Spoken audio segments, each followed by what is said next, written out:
Les Victorieuses de Laetitia Colombani, lu par l'auteur. La semaine suivante, Solène franchit les portes du palais.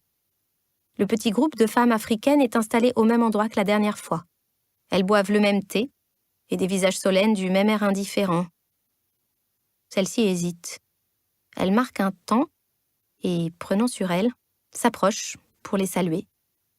D'une voix qui se veut assurée, elle explique qu'elle est écrivain public et vient ici une fois par semaine.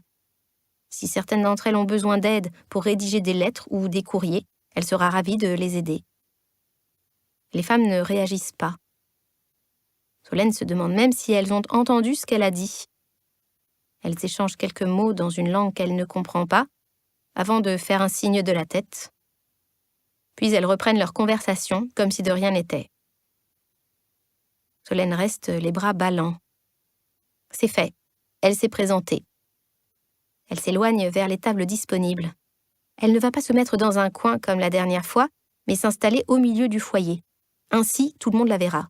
« Il faut prendre sa place », a dit Léonard. « Investir l'espace.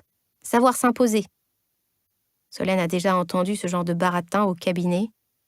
Se montrer convaincante lors d'une plaidoirie, tenir son cap face à un client. Elle a appris. Mais son expérience ne lui est d'aucune utilité ici. Elle a quitté un palais pour un autre et les règles ont changé. Il va falloir les réinventer. Tout en s'installant, elle distingue la frêle silhouette de la tricoteuse, à côté de sa plante. Ses doigts s'activent avec agilité. Elle élabore un nouveau pull, on dirait un cardigan pour bébé. Solène hésite à l'aborder. La femme n'a pas même levé les yeux à son entrée. Son visage est si impassible qu'il en est presque inhumain. Pas très engageant, songe-t-elle. Elle vient de faire chou blanc avec les Africaines. Il n'est peut-être pas nécessaire de subir une autre humiliation. Elle s'assoit, renonçant à sa tentative d'approche, tandis qu'à l'autre bout de la salle, une buveuse de thé s'est levée. Elle vient se planter devant Solène et sort de sa poche un ticket de caisse froissé. Dans un français parfait, elle explique qu'elle fait ses courses tous les jours au supermarché du quartier. La veille, le caissier s'est trompé de 2 € sur un produit. Les yaourts étaient en promotion. Il y avait du monde et il a refusé de la rembourser. Elle voudrait écrire une lettre de réclamation à la direction du magasin. Solène la dévisage sans un mot, se demandant si c'est une plaisanterie. La buveuse de thé et ses amis sont-elles en train de l'éprouver? De lui faire passer un test?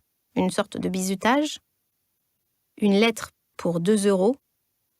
Si l'on déduit le coût du timbre, de l'encre et du papier, il ne reste pas grand-chose à récupérer. Elle s'apprête à répliquer lorsque la résidente ajoute, comme si elle pouvait lire dans ses pensées. « Je gagne 550 € par mois. Avec le loyer d'ici à payer et les factures, il ne reste pas beaucoup pour manger. » Solène se fige. L'affaire n'a rien d'une blague.